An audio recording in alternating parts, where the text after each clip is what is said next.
Caros alunos, a gente aqui vai continuar a nossa aula sobre o capítulo 2 do Ridley de Genética. E a gente parou com a pergunta: quanta variação existe na natureza e qual a sua importância? Bom, a gente sabia que, que realmente sobre genética até a era molecular, a gente sabia sobre a variação genética em drosófila, em ervilhas e outras plantas que a gente plantava, né? Por motivos de agricultura, e animais como coelhos, que a gente também criava, né, na agropecuária, e que aí a gente observou coisas como, por exemplo, que o coelho tem várias pelagens, né? E elas são controladas, por exemplo, por um locus, né, que tem 4 alelos, né? Então, nesse locus, você tem um alelo selvagem, que é dominante sobre todos, e o alelo cinza, né, chinchila, que é dominante sobre os outros dois, mas é recessivo em relação ao selvagem. Aí, o alelo Himalaia, ele é recessivo em relação ao chinchila e o selvagem, mas ele é dominante sobre o albino. E o albino é excessivo em relação a todos os outros. Então, veja, o Himalaia é dominante sobre o albino, o chinchila é o dominante sobre o Himalaia e o albino, e o selvagem é dominante sobre todos, né? Bom, mas fora esses exemplos de animais que a gente trabalhava intimamente com, a gente não sabia muito quanta variação existia. Então começaram 2 escolas, uma que era inspirada pelo Fischer, né, que falava que a coisa mais importante da evolução é a mutação. Né? A mutação introduz variação e a seleção natural expurga os genes deletérios e aumenta a frequência dos genes vantajosos. Então, na verdade, o Fischer acreditava que polimorfismo em populações naturais existia só o polimorfismo de transição, quando o gene novo surge e substitui o antigo. E, então, essa aí era defendida, né, depois, baseada nas ideias do Fischer, defendida pelo Morgan e o Miller, né, os fischerianos. Né? E como mutação é rara, a variação genética é rara na natureza. Então, a mutação surge e das duas uma. Ou ela é selecionada a favor ou ela é eliminada. A seleção natural mantém o polimorfismo baixo nas populações e, como mutação é rara, a variação é rara. Agora, o Dobzhansky e o Sturtevant, né? O Sturtevant foi aluno do Morgan, lembrando que o Morgan começou a trabalhar com drosófilos, né? Mas Sturtevant e o Dobzhansky, eles sugeriam que, na verdade, pelos estudos que eles fizeram, né, drosófila parecendo obscura, no caso do Dobzhansky, existe muita variação na natureza. E ela parece ser mantida pela ação da seleção natural. Então, ele falou de que essa variação é semelhante ao caso da anemia falciforme nos seres humanos, em que o heterozigoto é vantajoso. E eles evidenciaram vários genes que aparentemente eram vantajosos. Aí eles propuseram, né, usando esses dados, que na verdade existe muita variação. E eles são muito semelhantes à escola clássica, no sentido que os dois atribuem muita importância à seleção natural. Só que um diz que a seleção natural elimina a variação genética, e o outro diz que a seleção natural mantém a variação genética através de polimorfismos balanceados, ou seja, vantagem do heterozigoto. E esse papo, essa discussão durou décadas, porque não tinha como você escolher entre elas. Isso foi até o início da era molecular, né? Principalmente foi a descoberta que dava para usar eletroforese de proteínas para acessar a diversidade de populações naturais. Claro que sempre as coisas são feitas primeiro com seres humanos, né? Então, Harris e Hobson usaram eletroforese em humanos para acessar a diversidade genética. Mas, independente, mais ou menos simultaneamente, Rubin e Lemkin lançaram uma série de artigos sobre polimorfismo genético em populações naturais. Então, esses 2 papers saíram na revista Genética, né? Né, uma técnica molecular para estudar a heterozigosidade genética em populações naturais. Número 1, número de alelos em locos diferentes em Drosophila obscura. E número 2, a quantidade de variação entre o grau de heterozigosidade em populações naturais de Drosophila obscura. Gente, isso aí foi uma nova era. Porque, de repente, a gente podia estudar baleias, sequoias, coisas que nunca a gente conseguiria criar dentro de uma fazenda ou de um laboratório, né? Imagina baleias, né? Você vai cruzar baleias, esperar elas ficarem adultas e cruzar elas de novo. F1, F2. Não dá. Mas, com a eletroforese de proteínas, eu só preciso de um pedaço de tecido para fazer isso.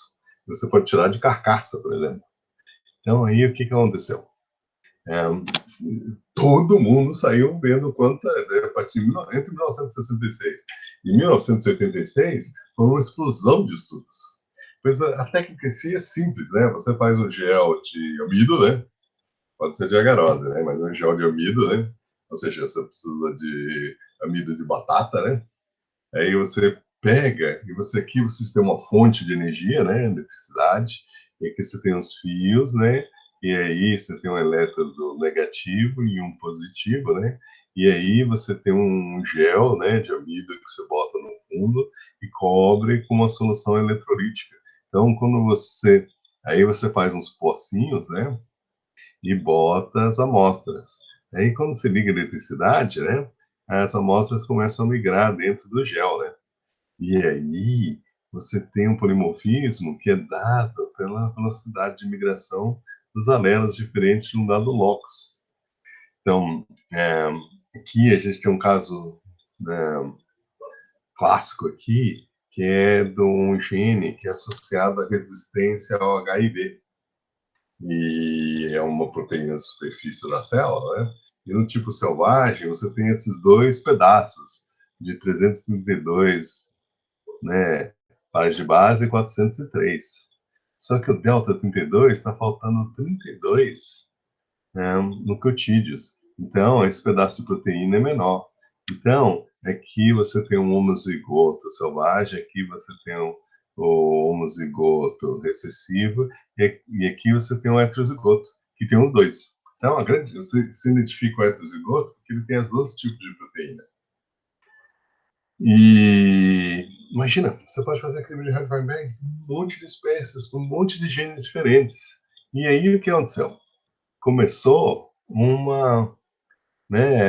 boom, né? Porque veja, proteínas de tamanhos iguais, cargas diferentes, a que tem mais carga negativa migra mais rápido para o polo positivo. Proteínas de tamanhos diferentes e cargas iguais, a menorzinha chega antes. E proteínas de formas diferentes, a mais esférica chega antes. Então, você pode separar todas as proteínas, né? Uma facilidade incrível, né? E aí, você pegava alguma coisa que tinha muita enzima, por exemplo, o fígado, né? E você fazia um extrato e você colocava no gel de amido, né? E aí você corria a eletricidade e depois você cortava esse gel, você fazia ele grossinho, você cortava esse gel para poder acessar várias enzimas diferentes, né? E para enxergar elas, você tem a enzima, né? Você põe um substrato, ela reage. Aí o produto vai estar em cima da enzima. Aí você adiciona um cromógeno, ele reage com o produto e faz um produto colorido. É isso que a gente está vendo aqui. Aqui a gente tem várias enzimas, né? E ó, esse indivíduo aqui é heterozigoto, esse indivíduo aqui é heterozigoto, esses aqui são homozigotos, esse aqui é homozigoto, homozigoto. Então, são 3 alelos, né? 1, 2, 3, para um dado locus, né? E aqui você vê os heterozigotos, o 1 e o 2, aqui o 1 e o 3, né? Aqui é o 2 e o 3, né? E aqui você tem os vários homozigotos. Aqui só faltou o homozigoto 33, que seria aqui em cima, né? Então você consegue chegar e você consegue calcular o equilíbrio de Hardy-Weinberg. Então foi estupendo, né? E, por exemplo, nesse peixe aqui, né? Foi encontrado que esse lactose desidrogenase beta, né? Você tem 2 alelos, e esse alelo Bzinho aqui, ele é super comum no norte, na latitude 44, quando a temperatura é 6 graus, mas conforme você vai amostrando as populações numa latitude cada vez menor, você chegar na temperatura da água de 21 graus, esse alelo cai de frequência. E aí, claro, você tem aí um sistema que parece, esse gene parece que é adaptativo. Aí você testa no laboratório, você pode aí confirmar ou não se o gene é adaptativo. Então, não só você pode calcular a frequência dos genes para ver se eles estão em equilíbrio de Heisenberg, mas também você pode identificar genes que possivelmente têm um efeito, né, de aumentar a adaptação do indivíduo àquela determinada condição ambiental, né? E você vai identificar isso através da variação populacional. E depois você testa as hipóteses no laboratório. Então, a gente identificou muitos genes que existia um polimorfismo que era mantido por ação da seleção natural.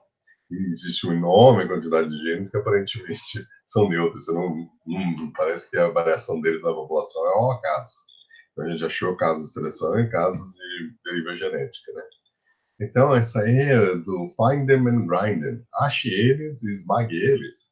Era uma época em que você chegava no laboratório de um pesquisador, e você batia na foto dele e falava, professor, eu quero estudar biologia molecular. E o professor pegava uma caixinha, né?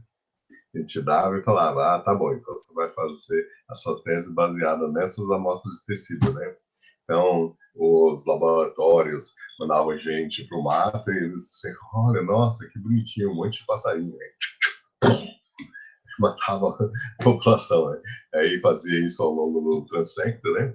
Aí você pegava os bichinhos e tirava o coração, botava no papel de alumínio, tirava o fígado, botava no papel de alumínio, tirava o pâncreas, e você ia botando um monte de tecido com um número, né, para você achar depois, e jogava no hidrogênio líquido.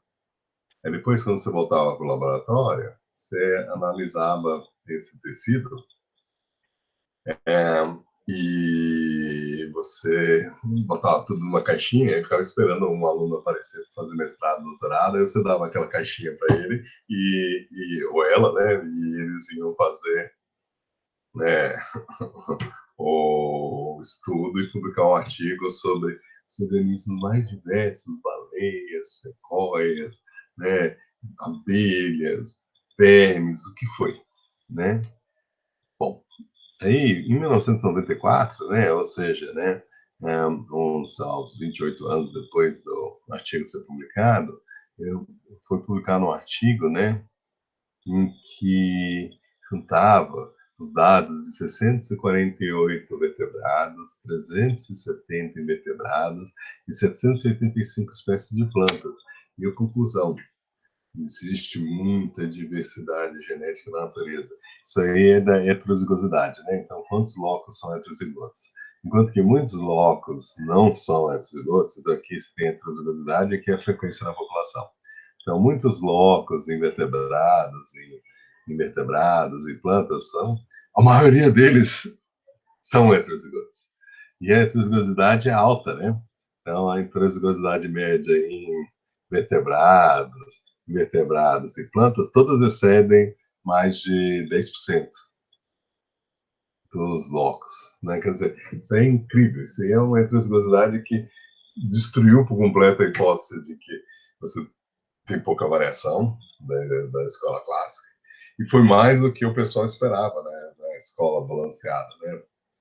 Então, no final das contas, né, gerou um novo problema. Por que tem tanta diversidade? Mas vamos fechar aqui, que isso aí é assunto do capítulo 7. Isso aí é para eu me lembrar de falar para vocês que a eletroforese de proteínas iniciou a era molecular de estudos, mas depois veio o PCR, né? E aí a gente podia amplificar segmentos de DNA que a gente podia sequenciar. E aí a era avançou. Então, aí avançou mais ainda com a era genômica, né? Então, hoje em dia, a gente gera enorme quantidade de dados e a gente tem confirmado essa expectativa, que, na verdade, quando a gente olha de perto, existe muita variação genética na natureza e é importante porque sem variação não existe evolução, né? Muitos genes parecem ser adaptativos, estão evoluindo por seleção natural, mas uma igual quantidade de genes, aparentemente, a variação é um polimorfismo ao acaso, e os genes estão evoluindo por deriva genética, porque eles são neutros em relação ao valor adaptativo, né? Então é isso que eu queria falar para vocês agora, né? A gente fechou essa parte e é, né? E agora eu vou parar a gravação e a gente aí continua no o próximo assunto vai ser seleção natural. Então, tchau. Interromper